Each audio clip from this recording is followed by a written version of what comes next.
Using the hydro demolition robot, you can do it faster with less labor.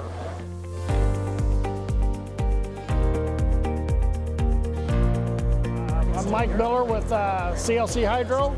We're out of Slater, Iowa.